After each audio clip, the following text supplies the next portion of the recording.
Bienvenidos a un nuevo episodio del podcast de Brocalia, un podcast que pretende dar voz a la figura del administrador de fincas. Hoy nos acompaña Tibi, una administradora de fincas de Arrecife. Ha venido a contarnos toda su experiencia profesional, abogada, administradora de fincas, relacionada con gestión inmobiliaria también, y la verdad que nos ha dado una visión muy interesante de cómo es ser administradora de fincas en las islas, en un municipio más pequeño donde encontrar proveedores es cada vez más difícil, pero al final son problemas muy comunes con administradores de fincas de toda España.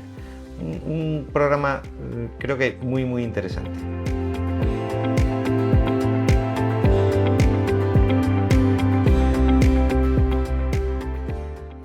Tibi, gracias por venir. Un vuelo agradable. Muy bueno, la verdad, Vale. sí. La primera vez que nos visita el podcast alguien de las islas. Arrecife, ¿no? O sea, Arrecife, sí. Con lo cual, pues eso, bienvenida. Teníamos el récord anterior, era un compañero que vino de Jaca. No sé si ahora tendríamos que hacer los kilómetros a ver quién ha hecho más. Yo creo que estamos un poquito más lejos, creo. Un poquito más. Y nos salimos del continente. Un poquito más, exactamente.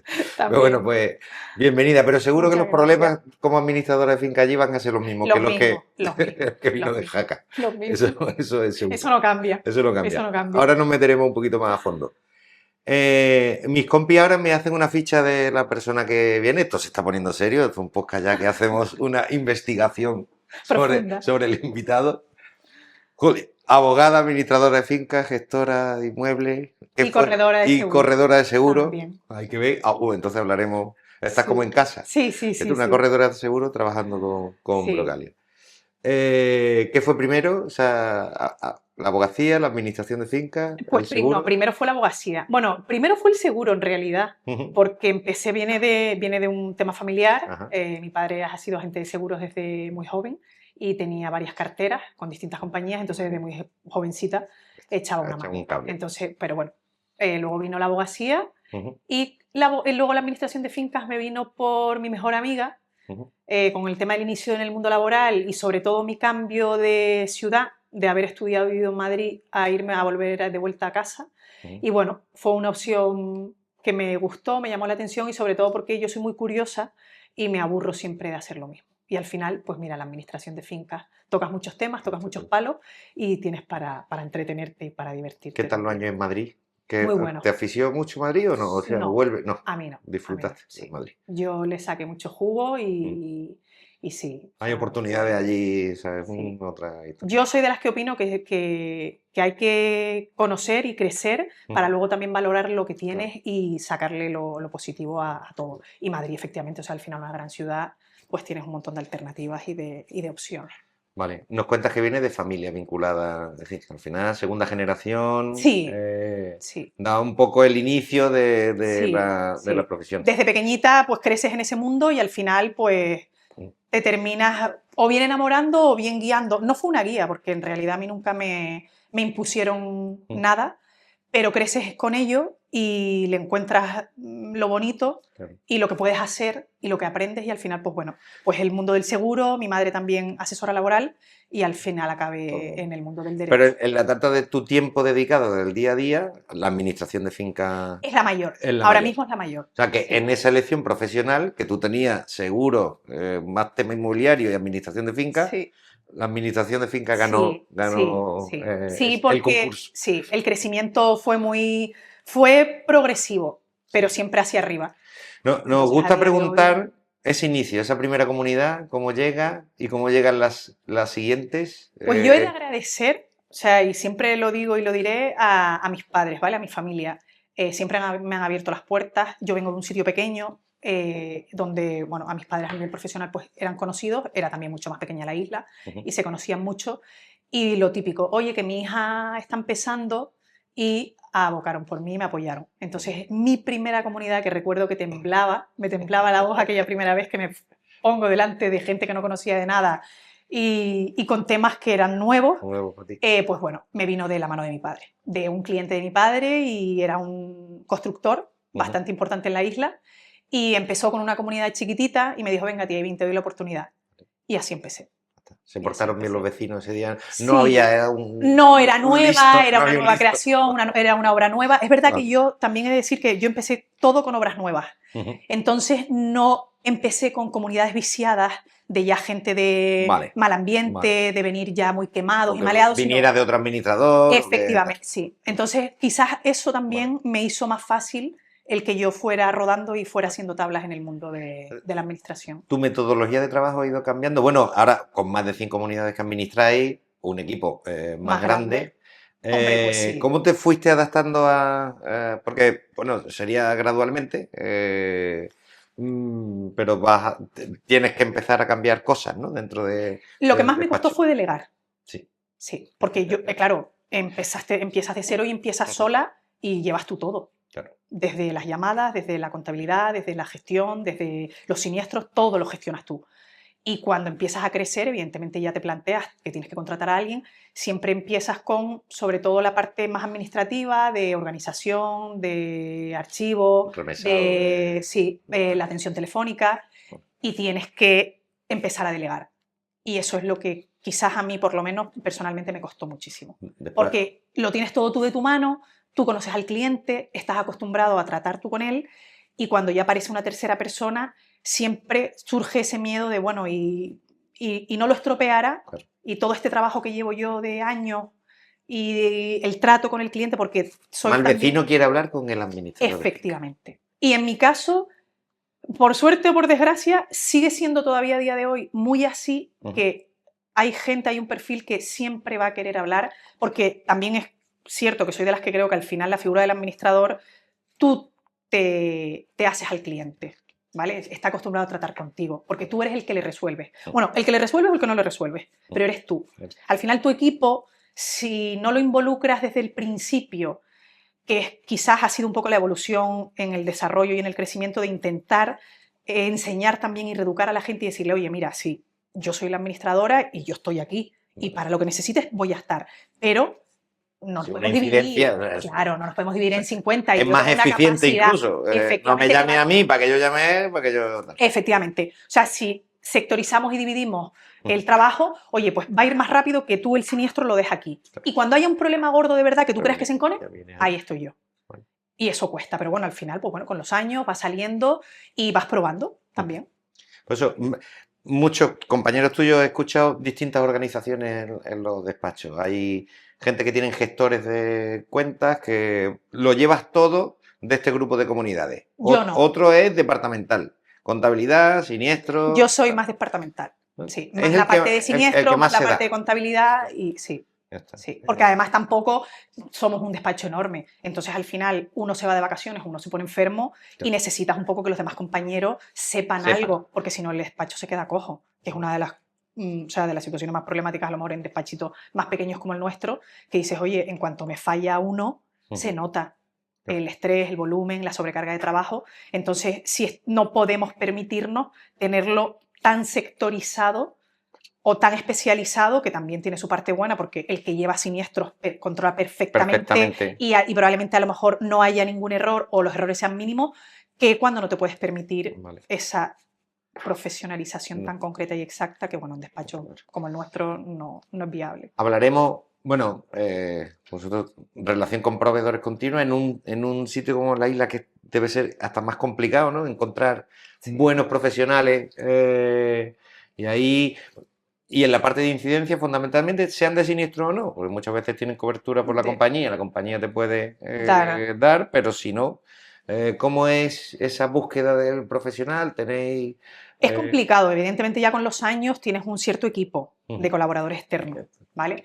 Eso también a veces genera picaresca o disconformidad, porque hay gente que cree que, bueno, que tú trabajas con X fontaneros, X electricistas, X pintores, porque te llevas algo a cambio. No, no es la realidad. O por lo menos no es nuestra realidad. O sea, yo soy de las que siempre digo, si tu trabajo brilla como colaborador externo, el mío va a brillar más, porque el mío es la gestión, principalmente a nivel administradora. Entonces, yo necesito tener un equipo que cuente para ayudarte un servicio 24 horas o para darte un servicio rápido y correcto y en el que me respondan, porque sobre todo luego muchas veces ya no es ni la rapidez ni la tensión, sino luego la problemática que surge después, cuando un trabajo no está bien hecho, cuando surge un problema de ese trabajo que se ha hecho. Si tú no tienes la garantía de que cuentas con alguien a quien tú puedes decirle, oye, se ha hecho esto, ha habido este error, vente y vamos a verlo. Si es responsabilidad tuya, si no, y si es responsabilidad tuya, responde, ¿vale? Entonces, quizás, o sea, yo soy de las que he abocado y he defendido siempre eso, ¿vale? Porque he crecido de esa manera y me ha funcionado. Pero sé que compañeros no lo ven así o no lo han podido hacer así. Quizás a lo mejor también porque tienen otras posibilidades. En Lanzarote, que somos un sitio muy pequeñito, también los proveedores son más limitados. Y sobre todo para qué tipo de trabajo te encuentras unas limitaciones tremendas que tenemos que contar con gente de otras islas o incluso de fuera. Porque para trabajos a lo mejor de una índole mayor, una cosa técnica muy importante, ahora mismo estamos con un problema de un estudio estructural, necesitamos un estudio de arquitectos especializado en estructura. En Lanzarote tienes tus limitaciones y ahora además encima con la sobrecarga de trabajo que hay allí, si hay alguno, está colapsado de trabajo y el servicio no te lo da, porque tampoco es un trabajo que tú hagas día a día. Entonces tampoco llamas tú el teléfono con la garantía y la confianza. Bien de proveedores, porque hay cosas que... Ahí está. Entonces, te vas haciendo con un equipo. O sea, y nosotros funcionamos con un equipo de colaboradores que, claro, también con el tiempo van cambiando. Y también como vayan funcionando, pues al final, si no responden, pues tienes que cambiar. La elección del proveedor, fundamental ahí. Efectivamente. Noto una sensación de que el vecino no ve la parte oscura de vuestro trabajo. Y hay mucho detrás que el vecino no ve. Claro, doy el parte... Ya está, que se lo apañe. La gente desconoce. Desconoce mucho. Desconoce muchísimo. Todos los aspectos legales ahora de que si la protección de datos, que si el modelo no sé qué, no sé cuánto. Y sobre todo con el tema, por ejemplo, de siniestros, que es un día a día muy importante, con el tema de los seguros. La gente se cree que la compañía de seguro es el de mantenimiento de la comunidad. Sí. No, señor. La compañía de seguros tiene una función. Entonces, yo por venir de un histórico familiar, de haber crecido en el mundo del seguro, sí tengo una conciencia y un conocimiento bastante profundo de lo que realmente supone tener un seguro contratado o no tenerlo. Es fundamental y es necesario, además yo siempre lo digo, no es obligatorio por ley, que deberían. En algunas comunidades. En las comunidades, pero es fundamental, es algo que no debe de una comunidad no tener, un seguro de una comunidad. Pero también dejar claro que la función del seguro no es la de mantenimiento del edificio, ¿vale? Porque eso genera muchos problemas, mucha protesta, mucho revuelo en una junta, el típico vecino, ¿es que entonces para qué pagamos un seguro? ¿Es que entonces para qué tenemos un seguro? A ver, señor, usted tiene un seguro porque funciona a través de una RC, porque tienes una serie de coberturas, pero si usted no mantiene la cubierta porque lleva 40 años sin pintarla y la fibra, la tela asfáltica, la impermeabilización está deteriorada, el seguro no te va a dar cobertura. Y eso que los seguros han ido ampliando. Eso te iba a decir, es que ellos mismos muchas coberturas han generado esa duda en el vecino porque ahora... Que si control de plaga, que si desatasco preventivo, que si... Se están metiendo, yo creo que en un terreno pantanoso. Muy pantanoso, el bricomanita de turno. Pero bueno, ¿por qué hacéis esas cosas? Llevamos toda la vida, eso me pasa, como vengo de generación también, ¿vale? Diciéndole a los asegurados, las cuestiones de mantenimiento no están incluidas y ahora empiezan a meter eso. Porque decirle a un vecino que eso es privativo, bueno, eso es otra, ya no es solo, es que esto es privativo y cuesta trabajo. Pero ahí nos echáis, es decir, nos echáis mucha mano a nosotros en ese caso, nos ayuda mucho. Porque es verdad que hay que educar también, porque si no la póliza, después llegan las subidas. Claro, después llegan las subidas o después llegan las bajas por una renovación por alta siniestralidad. O sea, todo eso es una lucha constante que hay que ir reeducando a la gente, porque efectivamente también me doy cuenta que muchos compañeros o no lo conocen o no lo trasladan y no lo informan, y entonces al final la desinformación genera crispación, genera enfado, genera desconcierto, genera hasta falta de credibilidad con otro compañero. O sea, yo he tenido, es que mi administrador en otro edificio me dice que el seguro, eso en una reunión cuando tienes 20 propietarios, cada uno de su padre y de su madre, y te hacen ese planteamiento y te cuestionan, pues señor, no se preocupe, mira, venga usted al despacho, nos sentamos y yo le explico. Y si quiere llamamos a su póliza de su otro edificio y vamos a la nuestra y lo vemos. Para que usted entienda que lo que le estoy diciendo no es un invento ni es una mentira. Que a lo mejor, y eso me ha pasado muchísimo, ahora con el tema, con lo que comentabas de que meten control de plagas, el bricomanía y no sé qué, sobre todo con el tema de las cubiertas con la impermeabilización. Hay pólizas que ya empiezan a dar coberturas a las filtraciones. Evidentemente ahora pues nos tendremos que sentar y ver y analizar hasta dónde es esa cobertura que da esa póliza. Oye, perfecto, que nos lo ofrecen, maravilloso, lo contratamos. No hay ningún problema, pero todos tenemos que tener claro hasta dónde y de qué manera, porque eso pasa con el tema del agua. No, localización de avería sí, pero si hay daño. No, si no hay daño, la búsqueda, no la búsqueda, si es en jardín, si tiene filtración. O sea, es un tema, es un ámbito muy grande y con unas connotaciones jurídicas muy potentes que no son fáciles de entender para una persona que no está en el día a día y que no la controla. Entonces, el vecino te llama, oye, que tengo un siniestro, que tengo una filtración en el techo. Caballero, las tuberías son aéreas. Probablemente el siniestro sea suyo. No, no, no, no. ¿Para qué tenemos el seguro de la comunidad? Ya salió el perito del cuarto. Caballero, si nosotros llamamos al seguro de la comunidad y el siniestro es suyo, imagínense que de un edificio de 30 vecinos, todos los días llamamos al seguro para una avería que 99% va a ser privativa. El seguro nos lo van a dar de baja. Aún no teniendo una siniestralidad potente, pero el hecho del desplazamiento ya nos va a contar como un siniestro. Sí. Entonces, todo eso... Sí, es que eso es lo que hay que tener en cuenta, es que cuando mandan a un profesional, aunque no esté cubierto, pero ya se le suma un Eso es lo que la gente no entiende. Nosotros lo estamos ya añadiendo dentro de la plataforma para que por lo menos le podáis mandar al vecino. Bueno, pero es que no era... Bueno, pues ahí está la lista de las veces que han venido alguien, ha intervenido y... Es que la gente te pregunta, ¿pero que cobra por venir? Digo, pero es que usted cobra por ir a... O sea, ¿usted no cobra por ir a trabajar? Señor, el señor reparador, el fontanero electricista, no está en su casa esperando a que la compañía de seguro le diga, oiga, mira, que tiene un siniestro. Y si lo hace, sale de su casa porque va a trabajar, ¿no? Cobrará. Entonces, creo que es un tema de reeducar, pero también desde la base nuestra como administradores, de tener muy claro lo que ofrece el seguro y lo que realmente da cobertura. Hay que decir lo que cubre y lo que no cubre. Y no tener, no tenerle miedo, porque yo creo que muchas veces es cuestión de miedo de decir, no, es que el seguro... Sí, porque lo que tienes contratado, vamos a contratar una póliza mejor. Si esto es como todo. O sea, si tú tienes 1 millón de euros en una caja fuerte en tu casa, tendrás que decirle a la compañía de seguro si lo quieres asegurar. Te entran a robar, no te dan cobertura. ¿Tú le habías dicho a la compañía de seguro que tenías 1 millón de euros en valor en una caja fuerte? No te va a dar cobertura. Claro, insisto, yo lo tengo muy interiorizado porque vengo de una vida del seguro desde muy pequeñita. Te vamos a fichar para Brocalia. Pero... no importaría, ¿eh? No importaría. Pero sí, yo creo que hay mucho desconocimiento en la gestión de las pólizas y de las coberturas. Da mucho, es decir, cuando trabajas de cara al cliente, quieres la satisfacción del cliente, claro, da mucha cosa decir que no, y lo rehúse, y eso da... Claro. Porque entienden la situación, hay un siniestro, y es verdad, que ha ocurrido, que tal, y hay un daño que hay que reparar, y cuando a uno se le llena la casa de agua, eso... Pero es que hay que decir lo que está cubierto, lo que no. Lamentablemente, en la isla habéis tenido temas consorciables muy, muy fuertes, comentabas antes, claro que... Aunque no sea obligatorio por ley, la gente debe de entender que como no tengo un seguro, no hay un consorcio que se haga cargo de esas catástrofes que yo que sé, que el mundo nos está llevando a tener una... Mira, cada vez más. En los 3 primeros meses del año, ahora cerrado ya abril, en Brocalia hemos registrado casi tantos expedientes como todo el año pasado por las 3 danas, por las finales estas que han llegado, y eso viene a subir la prima, con lo cual hay que ajustar ahí. Porque... lo que más se lleva tiempo en vuestro despacho es la parte de gestión de incidencias. Hombre, principalmente, sí. Principalmente. Las incidencias y luego pues todos los trabajos que se tengan que acometer o adaptaciones de normativa, o obras de mejora, o obras de accesibilidad, o las necesidades de... Cuéntanos un poco, sin entrar mucho en detalle, porque ahora hay todo un abanico de subvenciones, de ahorro energético. ¿Llega de verdad ese dinero a la comunidad? No. ¿Utilizan el canal de administración de finca, que creo que es el más adecuado, para que eso llegue al...? Creo que no, porque también el propietario desconoce que para poder acceder a una subvención necesitas un desembolso previo. Entonces, la información de subvención, ¿te damos dinero?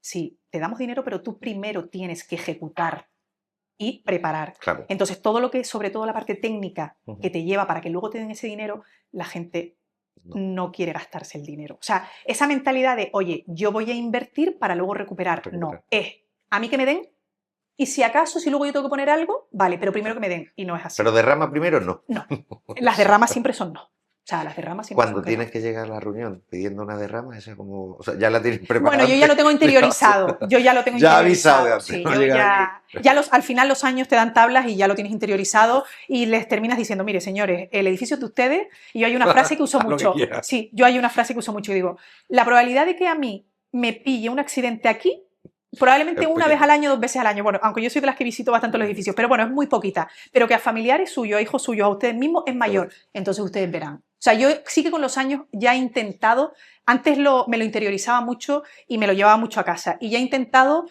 en pensar, oiga... ¿Lo has puesto en el acta? ¿Has dicho tu recomendación como profesional? Claro. No, las necesidades. El edificio es suyo, usted vive aquí y esto hay que hacerlo. O bien por necesidad o bien por mantenimiento. Usted decide. Cuando venga el problema luego mayor, pues usted tendrá que ser consecuente y asumir las responsabilidades de lo que esto derive. Cuando les hablas de responsabilidades a la gente, ya se quedan un poquito más serios y se asustan y dicen, oye, vamos a ver, pero siempre cuesta, siempre, una realidad. La gente, no, más derramas, no, es que todos los años son derramas. Las cosas hay que mantenerlas. Y otra cosa que siempre les digo, señor, a que ustedes la hipoteca tienen claro que la tienen que pagar, ¿verdad? La cuota de la comunidad viene inherente con la hipoteca. Y si no se lo dice el notario, se lo digo yo. Es una realidad. O sea, el mantenimiento, a que usted su casa, si se le rompe la lavadora, va a comprar una. Pues si se rompe el hidro de la comunidad, hay que comprar otro. Si se rompe la puerta, hay que comprar la otra. Hay que arreglarla o poner otra. O sea, la probabilidad de que la puerta de la comunidad se rompa es 100 veces mayor que se rompa la de su casa. Porque por la puerta de la comunidad entran 200 personas todos los días y por la suya entran 4 o 2.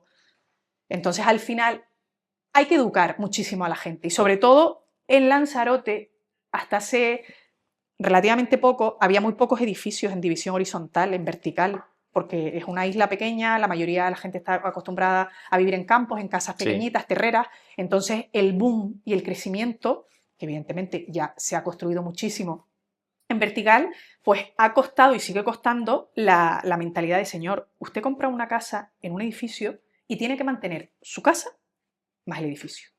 Entonces, también toca esa parte de labor de...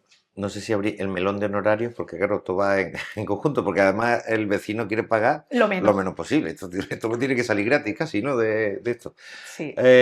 Bueno, ahí no hay consenso, ni tiene por qué haberlo. Ahí cada profesional estima su hora de trabajo, la mía vale tanto, y el cliente decide si elige o no. Lo que pasa es que también muchas veces os fuerza, ¿no? El mercado te obliga a ajustar precios.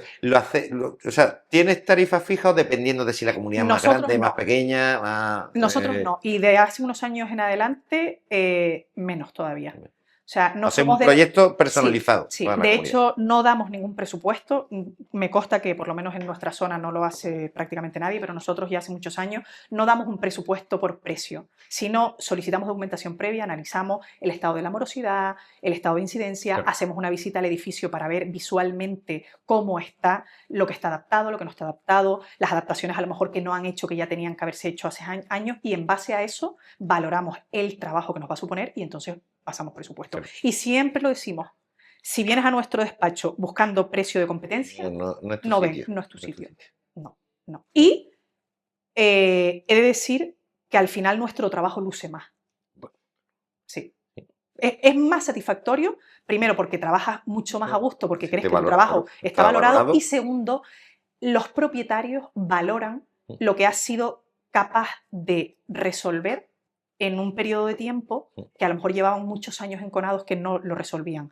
Y yo me siento con compañeros y les digo, es que si tú no tienes los medios necesarios para poder gestionar un edificio de unas características, porque los honorarios no te lo permiten, es inviable que tú puedas resolverlo, aunque seas capaz. O sea, si yo tengo un empleado nada más, tengo una limitación. Entonces yo necesito unos recursos humanos, igual que humanos, tecnológicos, de colaboradores, etcétera, para poder llegar a un nivel. Si no, no puedo. Entonces, al final, pues cada uno tenemos que defender nuestra profesión y nuestro trabajo y decir, oye, no es que yo vaya a cobrarte una cosa desorbitada, no, pero es que tu comunidad no es la misma que esta. Yo tengo comunidades que me dan una reunión al año, todo el mundo paga, todo el mundo va en orden, las llevo hace 20 años y todo funciona y no hay ningún problema. Y cuando hay una incidencia, se tramita, se resuelve y se acabó.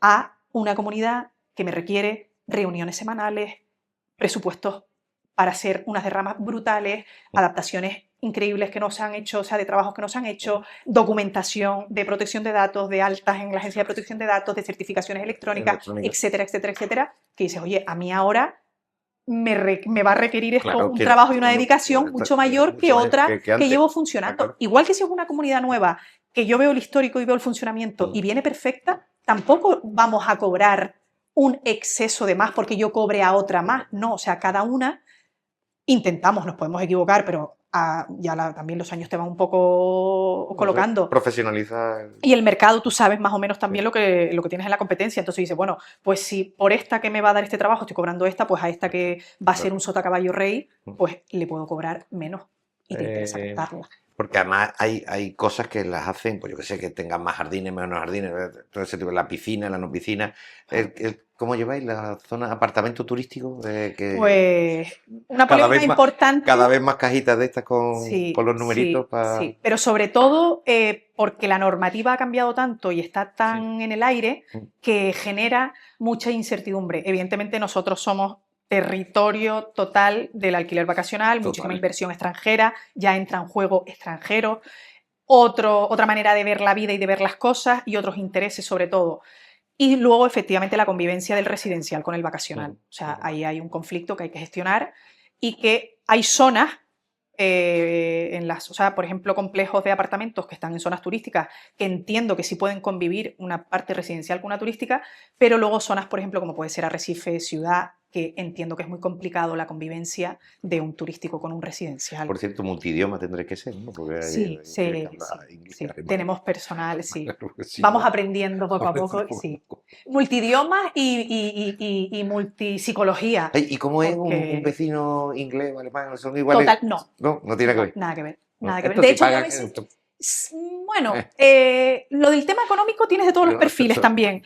Pero yo me he llegado a plantear si en el resto de Europa no existe la división horizontal, sino que todo el mundo vive en chalés independientes. Porque sobre todo, además, me ha costado mucho con los alemanes especialmente, que me plantean, no, es que en mi ciudad no hay. ¿Cómo que no hay? De hecho, le pregunté a una amiga que vive en Alemania, oye, dime cómo se escribe administrador de finca en alemán. Y tengo un post en el ordenador en alemán y cada vez que tengo un problema se lo enseño. Y le digo, ¿usted sabe lo que es esto? Pues lo mismo.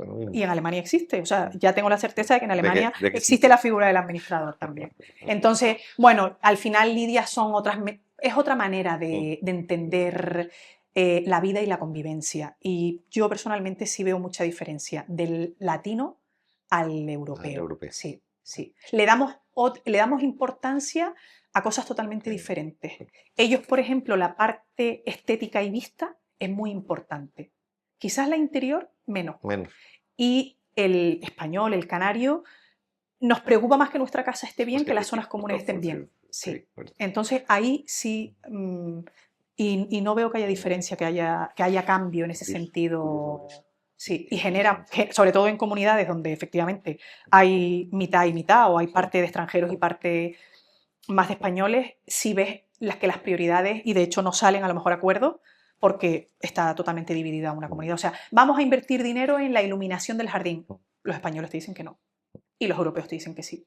Porque les encanta llegar y por la noche que las palmeras estén iluminadas y tal. Pero otro trabajo a lo mejor que sea más de fondo, no, ellos no les da esa importancia. Sí. Vamos a hablar un poquito de tecnología que siempre sacamos aquí. Bueno, al final la tecnología va más allá de los grupos de WhatsApp de los vecinos, que no sé cómo gestionáis la comunicación final con el vecino. Entiendo que vuestro programa de gestión tendrá una app que no sé si la gente usa o no usa. Cuesta. Todavía no está muy puesto, pero sí que la tecnología a nivel gestión de despacho sí ya está mucho más implantada, vamos poco a poco, todavía no del todo, y nos facilita mucho, ¿vale? Cierto es que es una herramienta muy buena a la hora de trabajar.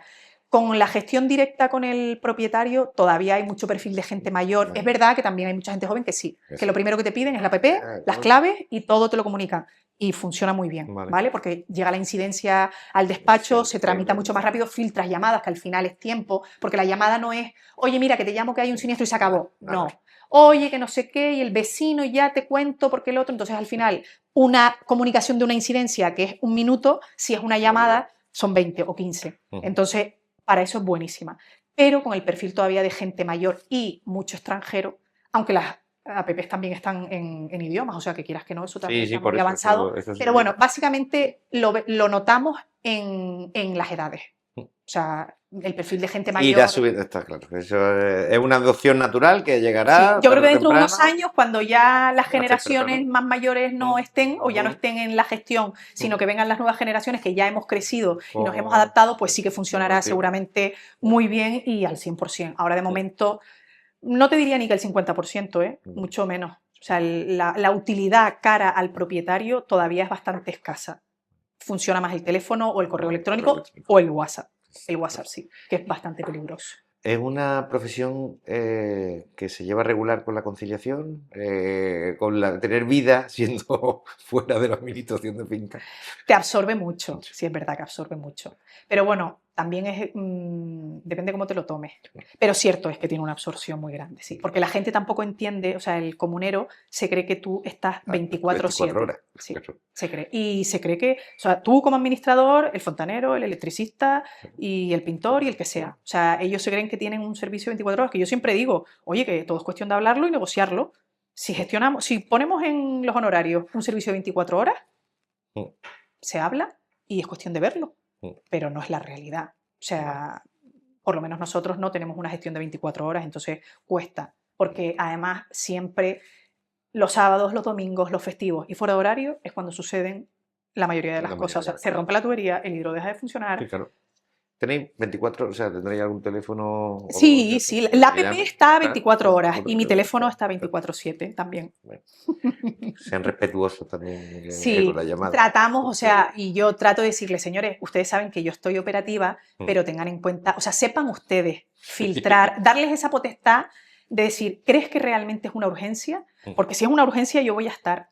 O se va a buscar una solución para que eso se intente resolver. Pero ¿usted de verdad cree que el telefonillo un sábado no funciona?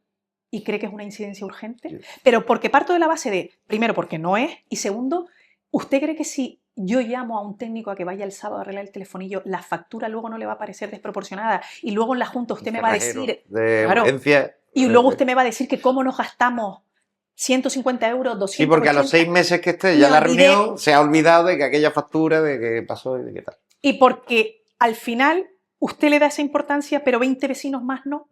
Entonces cuesta mucho. Por eso hablamos, por eso también la diferencia de los extranjeros con los españoles, esas prioridades. O sea, hay gente que tener que bajar un sábado y un domingo, abrirle la puerta al familiar o al hijo, bueno, al hijo entiendo que tendrá la llave, pero a algún amigo que pueda venir que no tiene llave, le supone un escándalo. Hay gente que te dice, hombre, tía Ivín, yo no te voy a llamar un sábado porque la puerta se haya, el telefonillo se haya soltado un cable o se haya estropeado. No efectivamente, entonces es cuestión de prioridades al final. Mira, hemos metido un bloque hace poquito que es el preguntas cortitas de verdadero o falso. La primera dice, el mayor problema de... Bueno, ahora te arranco, ¿eh? Son 6 preguntitas, tú como lo veas. El mayor problema de una comunidad casi nunca es técnico, suele ser de convivencia. Bueno, no te diría ni verdadero ni falso, yo creo que 50-50, diría yo. Vale. Una junta mal convocada puede arruinar un acuerdo aunque la comunidad tenga razón. Verdadero, totalmente de acuerdo. La mayoría de propietarios no saben realmente qué cubre el seguro de su comunidad. Verdadero, lo hemos hablado, verdadero. El WhatsApp ha sido tan útil como peligroso para la profesión. Verdadero también. Y ha quitado mucha... O sea, te quita mucho, o sea, te absorbe muchísimo. Sí. Sí, porque es que además... Es isofacto. Y además lo lees del tirón. ¿No? Esto es como lo dice, que el correo leo una vez al día. Si te he puesto un WhatsApp, te he puesto un WhatsApp. No, además la gente te pone, te estás en línea, me has leído. Es muy peligroso. Hay comunidades que no son rentables, antes hemos hablado de esto, para una administración... verdadero. Una administración de finca debe gestionarse como una empresa, no solo como un despacho que resuelve incidencias. También es tan importante la gestión como la gestión interna del negocio. Al final no deja de ser un negocio. Pues eso. Haremos que te lo pediremos a ti. Otra cosa nueva que hemos hecho ha sido pedirle al invitado que haga una pregunta al siguiente. Pensándote la que tú dejarás al próximo invitado, que me parece... Yo no sé si es el presidente del colegio de Barcelona, que va a venir para la próxima, no, por ahí anda. La anterior invitada dijo, no, preguntarle al próximo invitado, ¿dedicas tiempo a gestionar tu negocio o solo administras fincas? Es decir, ¿sacas tiempo para formación, para aprendizaje, tanta tecnología que entra y tal? Sí, hay que sacarlo. Hay que sacarlo. No todo el que quisiera, cierto, ¿eh? También depende de las épocas, pero sí. Creo que es tan importante la formación, igual que la reestructuración y el control del equipo interno para que eso pueda dar resultados, porque si no, al final se convierte en una jauría y no sabes por dónde ir. Y luego la formación siempre. Ahí los colegios sí hacen una labor muy importante. muy importante. Sí. Y hay que reciclarse. Y es muy importante también el tener la opción y la cercanía de compañeros, de poder contrastar, poder compartir cómo resuelves, si has tenido casuísticas o situaciones, problemas comunes. Sí. A mí me ayuda mucho. Aunque sea llorar. Sí, no, siempre algo aprendes, siempre. De hecho, yo siempre he sido de las que tengo unos cuantos compañeros con los que más confianza, quizás a lo mejor también pues tienen un poco mi punto de vista, mi perspectiva, que siempre, aunque yo pueda tener algo muy claro, me encanta y necesito contrastar. Oye, ¿cómo lo ves? Claro que sí. ¿Cómo lo plantearías? ¿Cómo no lo plantearías? Porque creo que al final así creces y aprendes y la respuesta va a ser mucho mejor. O sea, dos cabezas siempre van a pensar más que una, eso es evidente, o sea, es una realidad. Entonces, la formación, a mí personalmente, la considero imprescindible y luego lo que te da el compartir, porque además soy también de las que abogo por las formaciones presenciales. Las online están maravillosas, ¿vale? Porque es verdad que a veces no tienes tiempo y no nos podemos siempre desplazar con todo lo que conlleva, pero el tú a tú con el compañero, el que puedas compartir, el que puedas sentarte, para mí es fundamental. Es fundamental. Y creo que te ayuda a crecer muchísimo y sobre todo a darte seguridad y solidez también en lo que haces y las decisiones que tomas a nivel profesional. O sea, y agradezco muchísimo a todos los compañeros que cuento con ellos, que son un apoyo fundamental. Sí. Vale. ¿Qué pregunta le dejamos al próximo invitado? Pues yo le dejaría al próximo invitado ¿cómo o qué pautas darías para darle valor a nuestra profesión? O sea, ¿de qué manera podríamos ser capaces de hacer brillar el trabajo que hacemos? Porque no está nada valorado, pero porque creo que la gente no es consciente y no conoce la realidad del trabajo en sí. Porque tocamos yo diría que creo que es de las pocas profesiones que tocamos todas las materias. De hecho, a mí a veces me han dicho, bueno, ¿y tú qué te crees, arquitecto? ¿O tú qué te crees, electricista? ¿O tú qué te crees? No, ni mucho menos.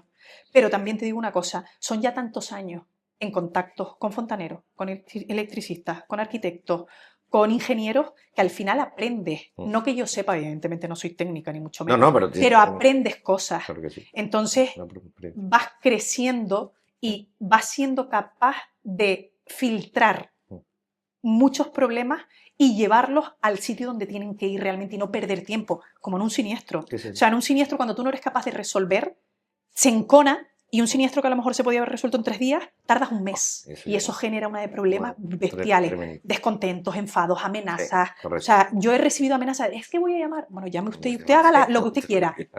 Pero esto es lo que hay. Entonces, con esas capacidades que vas adquiriendo con los años, terminas diciendo, oye, pues mira, por lo menos creo que he sido capaz de decir, esto efectivamente va por aquí. Entonces contacto con el técnico ya correspondiente y no estoy perdiendo el tiempo. Y para eso, la ayuda de muchos compañeros, la colaboración, el compañerismo, el decir, oye, he tenido una situación similar. Recuerdo hace no mucho un compañero tuvo un colapso en un edificio que tuvo una problemática.